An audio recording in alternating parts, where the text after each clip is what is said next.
All right, welcome to another session of Lessons Learned, where we interview members from our security awareness community.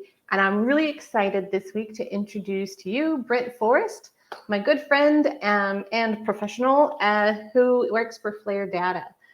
Brent, would you just take a moment and introduce a little yourself and a little bit about what you do and your roles? Sure. Brent Forrest here. As Ayelet said, I work for Flare Data Systems. We're a 100-plus-year-old technology firm that has Cool. been in the reseller side for about 35 years now here in the Wow. Dallas-Fort Worth area in Texas. My position specifically is a field CISO, where I go and help our organizations architect and find solutions around their cybersecurity needs. I Mhm. also will go in beyond that and help with any incident response engagement that they have and play the quarterback in that scenario because most of our customers are shared responsibilities and they Mhm. don't have somebody who's dedicated solely to cybersecurity. And Okay. then the new change over the last month or so is we actually started offering a virtual CISO service that I lead in that engagement as well. Oh, nice. Very nice. And so today we're going to be kind of covering lessons learned from security awareness in oil and gas. And Yes. so oil and gas is not what Flare Data does, right? That's No, no, from one that's of your my past. previous life.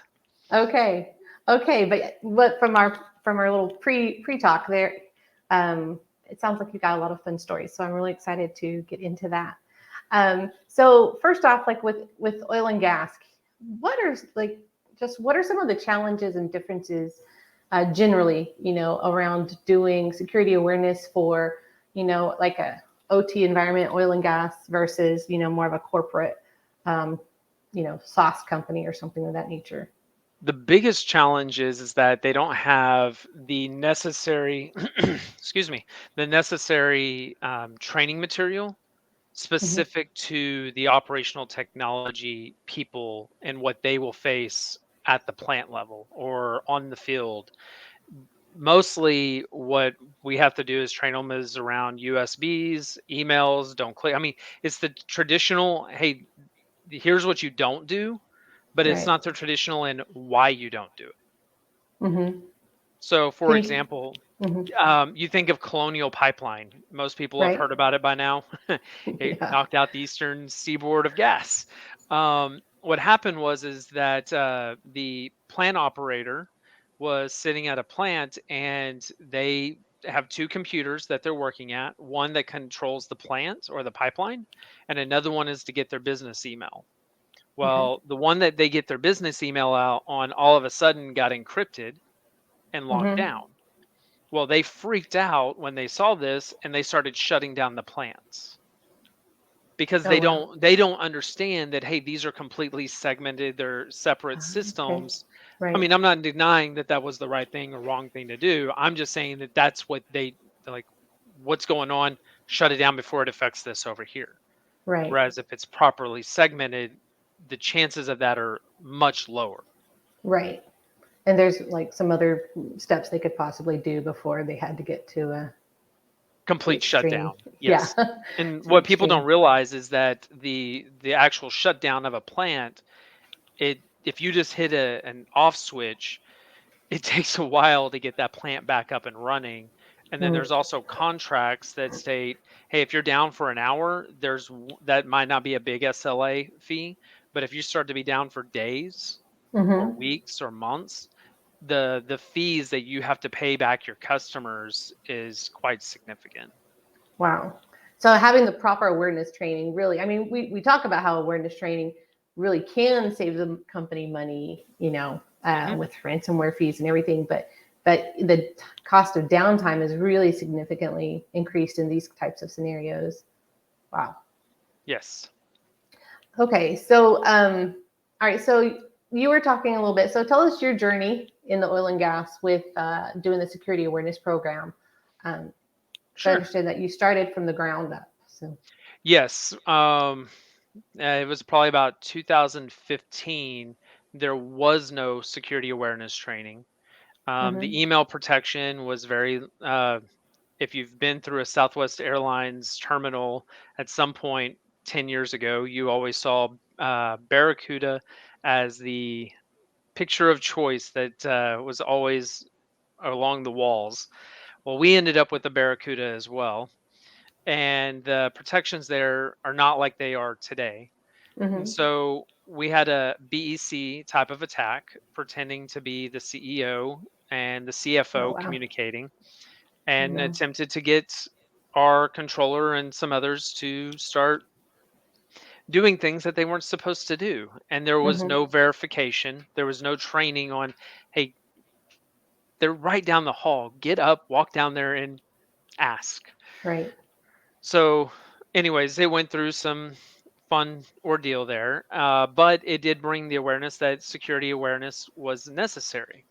So we started it out with, hey, let's randomly select out of 1,500 employees, half of them. Well, Hmm. that's a nightmare, having to go batch, like grab only half the people and send them a blasted email to see if they're going to click on anything, while at the same time we're building out the training material that we're going to require every employee to go through. Right.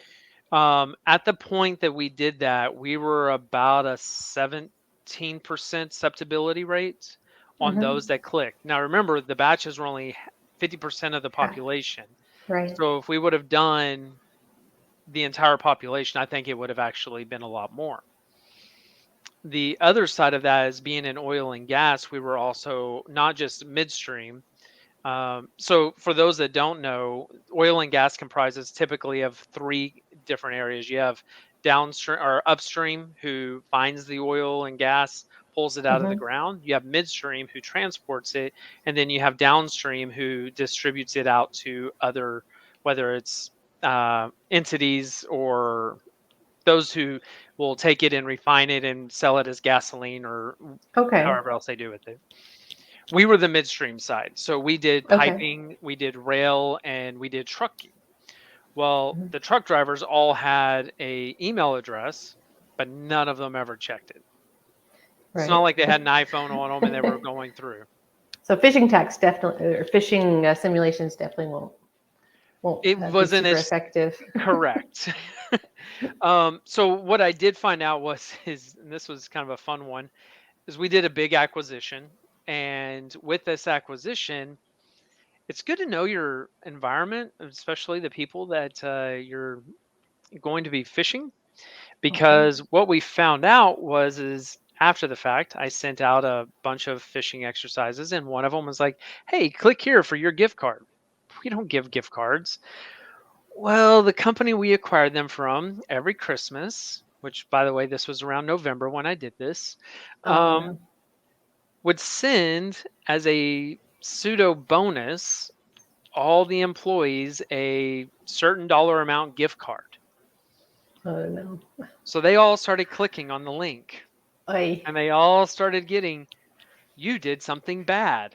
Oh no. Then they all started calling their supervisors, and their supervisors started calling their manager and their higher foreman. And then I get a phone call from one of the directors, and he was not happy. I have not been laid into that hard and probably almost threatened my life. So, needless to say, I learned a valuable lesson: know your audience. Wow. Yeah, that's really interesting. You wouldn't necessarily think of that when, or I wouldn't, like with a merger. That's one you have to really take into account what this culture is you're acquiring, Hmm. even with the awareness training and everything. That's a really good point. All right, it's a good note. Yes, and then some of the others.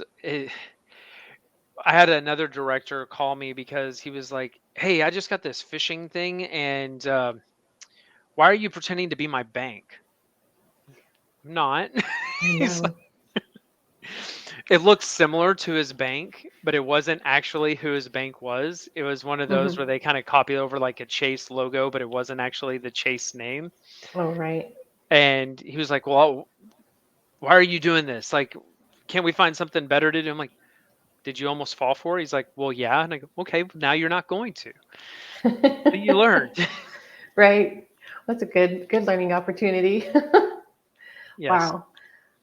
So like, do you have any other lessons learned, I guess, within the M&A side of it? Because you said you've been through several of Yeah, that experience the or biggest successes. yes, Can success. be can Well, be positives or negatives. so the positive side is a lot of organizations don't even do security awareness. So the ones that we now there are large ones. There's a large oil and gas company out of Oklahoma City, Oklahoma. They do security awareness, and that was the funny part was is the guy that I threw the gift card one at their group came from that organization, so they're used to it. I just don't think they liked that they were acquired or moved over to us because it was kind of anyway Yeah, political I was, side. yeah. Um, but there was that aspect. The other is the ones that don't have the security awareness is being upfront with them to let them know that hey, we do monthly phishing.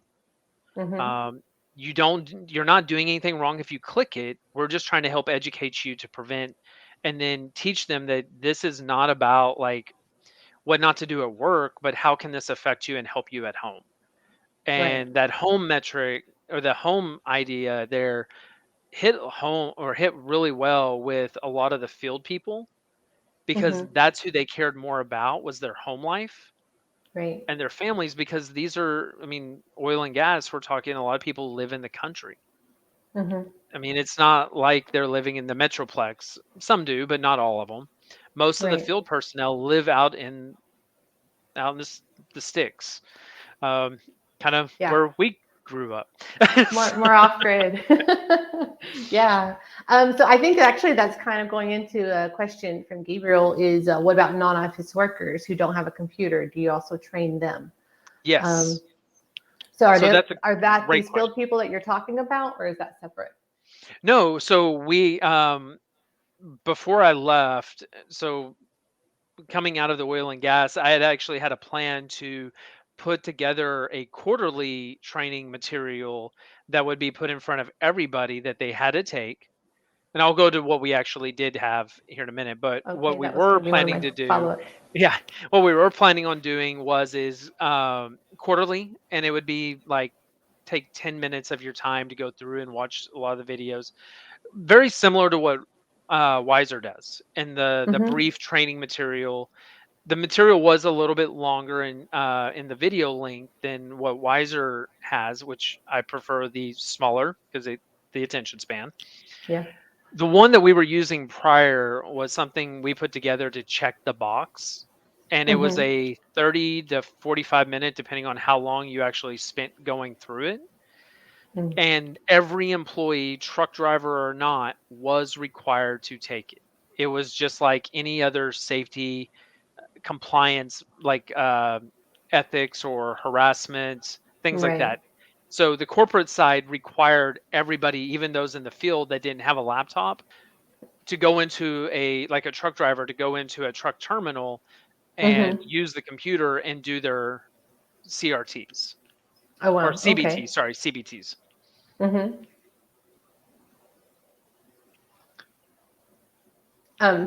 So like, okay, so that was what you started with. How did you transition for even those people? Did you do anything different So for the as transition, you, yeah, as you evolved? yes, as we evolved, we found that even though those that like the non-office workers, they still had an email and some of them still clicked on the on the links and were Mm-hmm. put into those training. Um, one lesson we learned, and I think it actually got our susceptibility rate down. I don't know if it was for a good reason or not, but if you were a repeat offender, some Mm-hmm. people fear or some organizations have the if you're a repeat offender, you might get fired. I don't Right. believe in that. Yeah. The what we did do is we enrolled their managers in the training. Oh, I think that's an interesting approach. How did that go over though? Most of the managers understood, and after one time, they sit there and had a conversation with their employees, like, "Don't do it again." So I don't know if our low susceptibility rate was due to fear of having to click on anything, or Right. if they actually learned something and they got tired of playing the games and clicking on Mm-hmm. it just to be a goof. Right, Because the other thing right. with oil and gas is you have a lot of fun characters. Yeah, And I'm yeah. saying that the best way I can on a live stream. So For those that don't know, Brent and I grew up in West Texas around a lot of these characters, so yes, we do have a little experience there. Oh, we have another question. Did you have management buy-in? yes, Did the manager complain about the training? I think you answered that a little bit. But how did you get the management buy-in? Was that easy? Was that difficult? it was actually a lot easier to get the C-level Mm-hmm. buy-in and have that driven down as a culture of Oh safety. yeah. So in oil and gas, for those that believe in the safety realm, this fell right in there. And so Mm-hmm. with that, we were able to take that and just push it out amongst everybody. Some of the lower the not lower, I'm saying those further down on the chain, right? Hierarchical, yeah. Yeah, the hierarchical component. They they might have argued and complained about it, or they'll sit there and if they failed one, they'll be like, prove that it was me that clicked on that. Okay. It was on this time, on this day, from this device, and this was the general area you were in. They're like, fine. Please do your training now. So you, maybe we can't generalize, but I mean, it does kind of make sense that those who are in more of the, what's the word? I know there's a term for it, but like, the more intense and very safety, oriented industries, because they have to be, such as oil and gas. It's um, maybe it helps lend to that buy-in when you connect, if you connect it to, this is for the Mhm. safety of It does. everyone. um, that's interesting. I hadn't thought of that before. So what a lot of people don't realize is that when you go out to a plant or a facility, and before you can do anything past the administration building, you actually have to sit down and go through safety courses with whoever the safety person, whether it's the foreman or if there's a Hmm. safety employee on site that day. Hmm. You have to watch a video and it tells you where all the muster points are. For those that don't know what a muster point is, it's the central location of where you all meet. So if you've ever done a fire drill and you're leaving the building and they take you and say, hey, you're going to go to this portion of the parking lot, that's your muster point. Okay. Okay. And so they're able to identify. So then it would be interesting then to kind of create training, and maybe this is already being done, with that terminology, right? I'm just thinking, like, back to the example you gave at the beginning of the person who didn't understand that the two, if it was properly segmented, then the two computers were not connected. If you use that terminology of saying, if X happens, your muster point is over here, cyber wise, and kind of maybe because cyber is so, uh, um, intangible, and we have a hard time anyways trying to convey awareness, because people feel like, oh, it's not really a thing, I can't see it, I can't touch it. But when you can have that connection, I think it makes it so much easier to get your point across. Hmm. Did people ask for help to secure their home, for Yes. family and kids? Even there, you were saying like the people in the field were um, more concerned about their family than So funny those enough, sitting at the computer. within the probably within a month before I ended up leaving, I had two different people from the field call me up and say, hey, I'm having this issue with Mm-hmm. email on my personal side. I know it's not work related. Could you help me? Wow. Or and then so we would talk through like the situation, what happened, and then they would always ask, hey, what else can I do to keep this from happening again? I never put that on somebody, like to Mm-hmm. like force them, like force feed them. But what was Right. always fun was is when they would sit there and the light bulb came up and they asked the question. Wow. Because if they ask the question, then they're more willing to retain it and actually do something with it. Whereas Yeah, if you're force 100%. feeding them, It's going No. in one ear out the other more than likely. Right, right. It's all that relevance, right? It's a lot more relevant if they're asking the questions. But it sounds like also you established that two-way communication for people to be comfortable enough, Yes. right, to come to you. And we also, going back to, hey, how do you use this to secure your family? Anytime we would do like a safety course, like corporate, or if we would record it and then share it with the rest of the field. If I had conversations, while intent and goal was not to secure just the organization, it was to Mm, instruct and teach them on how to secure their personal lives, because if their personal lives are altered, they're not going to be able to focus fully on their work. And if they're changing right, how they handle their right. personal life, they're more willing to change their work habits. But if you tell them to change their work habits, they're only going to do that from 8 to 5. Yeah, yeah. That's what we preach at Wizer. It's that holistic. It's really that holistic approach. That really is the most effective that I've heard over and over again from the different conversations I've been having. And if you were to go back and start at another oil and gas, and you're like, okay, and you had to start from the ground up, knowing what you know now, like what changes would you implement from the get go? Oh, I would actually go and sit at each of the different plants first, just to Mm-hmm. fully understand, and go actually sit at in the safety meetings, because they have to do monthly safety meetings Okay. with the different groups, and look at how they're taking those safety meetings, right? Not assuming just because the leadership wants it done one way, but how are they actually taking in the safety protocols, and Mm-hmm. then getting to know them individually. Now, I already did that because I love to go to the field. I was on the network side of the house as well as security. I ran both groups. Oh, okay. Um, so when we would do an acquisition, or if there was a new site build or a new plant build, I would actually go out on site and help with that, and it would allow me to get to know the people better. Mm-hmm. However, going into a new organization where I haven't spent 20 years of my life at, I would start there. I would go out to the field. I would sit with them. I would go to different departments, whether it be accounting when they're doing their accounting groups. I would ask to go Mm-hmm. be a part of safety trainings and Mm-hmm. see what those are like and be a part of them, not just a participant. Right. Oh, yeah, I think those are great insights. Um, so, you have any? You said you got some funny stories, others to share. Do you have any more you think might be insightful? What Uh, not to do or what to do? let's see real quick.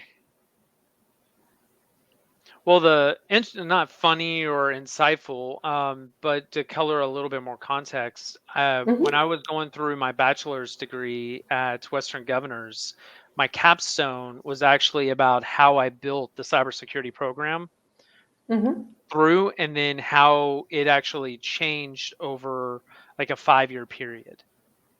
Okay. And so with that, the metrics don't lie.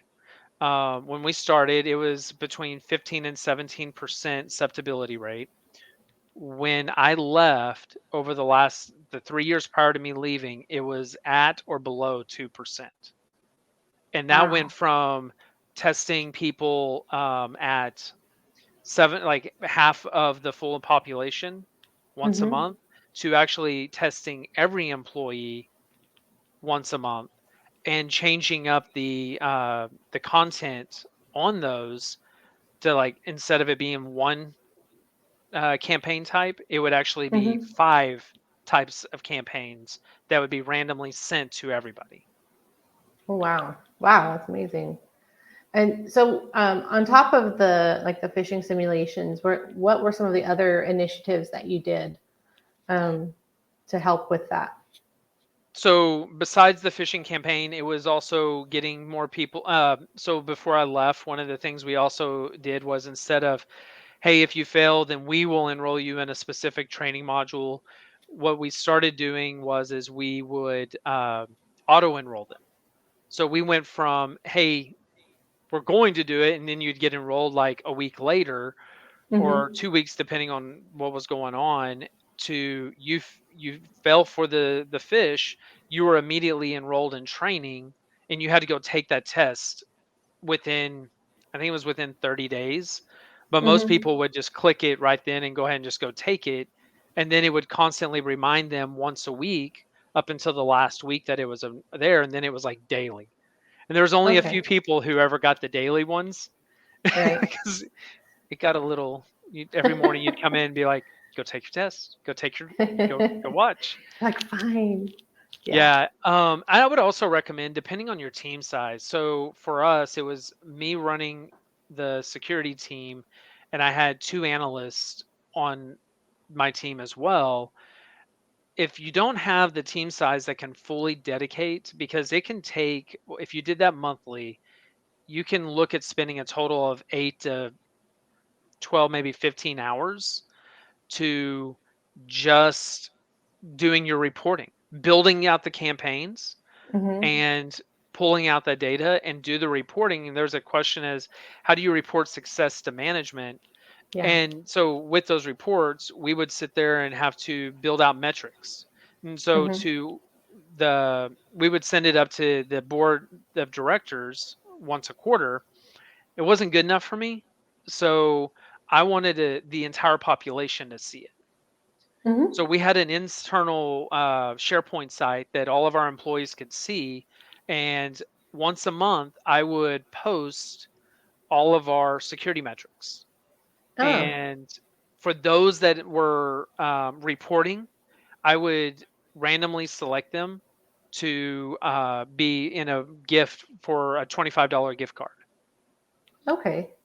So when you And mean for those that, for those who were reporting fishes and the correct. suspicious things. So like with Oh, okay. So Wizer, you. you can't really report the Wizer ones, right? Hmm. Like it's just delete it and you don't click on it. So hey, you win.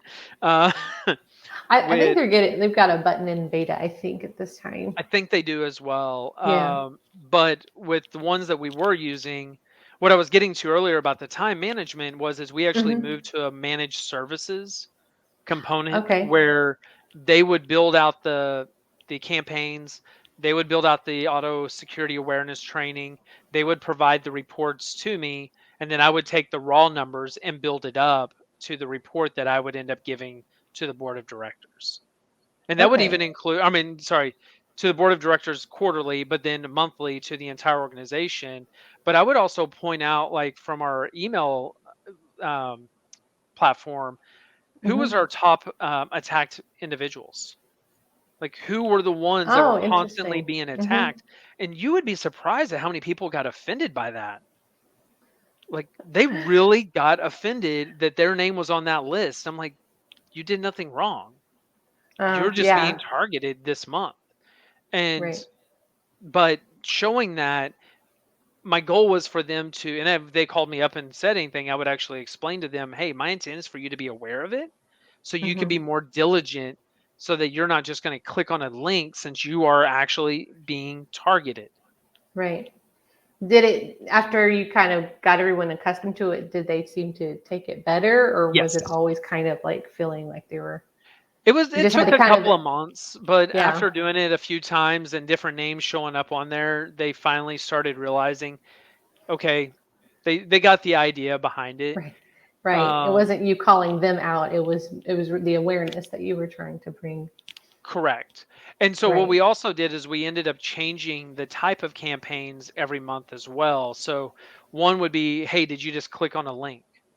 Hmm. Another one would be, did you open the attachment? And then another one was, is did you not only click on the link, but did you provide credentials? Mm. Okay. But what was the one funny one? We had this one individual who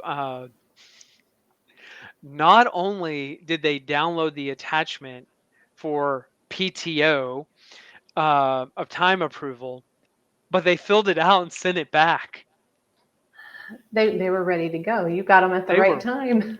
they were ready. And then I went and I'm like try to email them and have a conversation and like, hey, you can't do that. I mean, is this our normal process? Well, no.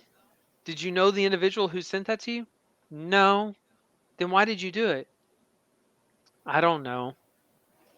Okay. Let's talk about that. And then all of a sudden her eyes glazed over and I'm just like, oh. And unfortunately, I mean, it was close to retirement age and things of Yeah. that sort. So it was just like, okay, we are With going to keep an extra eye on you, Yeah, is yeah, it what I goes back said in my to head. our conversation I had last week with Robin Belinga, and it's know your people, people. That's her kind of slogan, and so that's part of that whole awareness from the manager side of it. So Yes. um, we're kind of right at time. We have one more question we could squeeze in. You kind of alluded to it, but Gabby was asking how much of your overall time would you say was invested in security awareness when If you you were were doing it to, manually versus yeah, so when I was doing it manually, I would say probably 15 to 20 hours a month. If you also included the one-on-one conversations Mm-hmm. that I was having with individuals. When I went to the manage component to it, and I pulled out a lot of the meat off of my Mm-hmm. plate, so I can focus on other initiatives. Right. The Probably dropped it down to about 6 to 10 hours, only because it allowed me more time to have lengthier conversations with different groups and their leaders around, hey, how do you better create a password? Mm-hmm. Or, and why is it that we're protecting these assets differently? And Right. bringing that more of awareness to the leadership Right. versus doing all the legwork and spending most of my time there. Right. So letting you do more quality at different levels. Yes. Cool. Okay. So you have one, I guess, tip that you would say from your time with the oil and gas and awareness. Um, what would that be for someone who's in the industry starting out or just been given the job of security awareness for their organization? One is teach your employees that multi-factor is not the devil. Um, Two, password managers, get them to understand, and if you can get the organization to even include one that's an enterprise level where they can Mm-hmm. they can just provide it to their employees versus telling them to go buy one. Now, if they want to Right. go buy one, but they prefer, I mean, there's several out there, but teaching them both a password manager as well as that how to use multi-factor efficiently. Instead of like, if, for example, if you have the option of push notification versus a text message versus getting the Mm-hmm. auto changing code off of the app, Right. teach them to go with the push and teach them that, hey, the app is not getting data off of your phone. Like there's this belief by most people that the corporate wants to control their entire life, and it's like, no, we have a life too. We don't. That's interesting. Yeah. So just some of it just has to go back to just education about tech and how it works because it really Correct. is foreign to those of us who are not dealing with this side of it on a daily basis. And quit Well, assuming, like assuming that just well, because you know that's a it, big one. that they're going to know it, because they're Right. not. Automatically assume that they don't know it, and if they surprise you and they go, yeah, I know that, you're like, awesome, you just busted my assumption bubble there. Yeah. Well, that's great. Um, those are great tips, and this was really fun and some really eye-opening insights for me coming, from, in to hear about the oil and gas side of it and for security awareness. So thank you so much. Really appreciate your time, Brent. And Thank you. for those who are listening and do not know, we have a security awareness manager community where you can join, and we provide the recaps for these and you can also, we'd love to have you also as an interviewee as well, a guest. And so we'll be joined again next week. Brent, thank you so much. And we'll be in touch. Thank you. Have a good one. You too.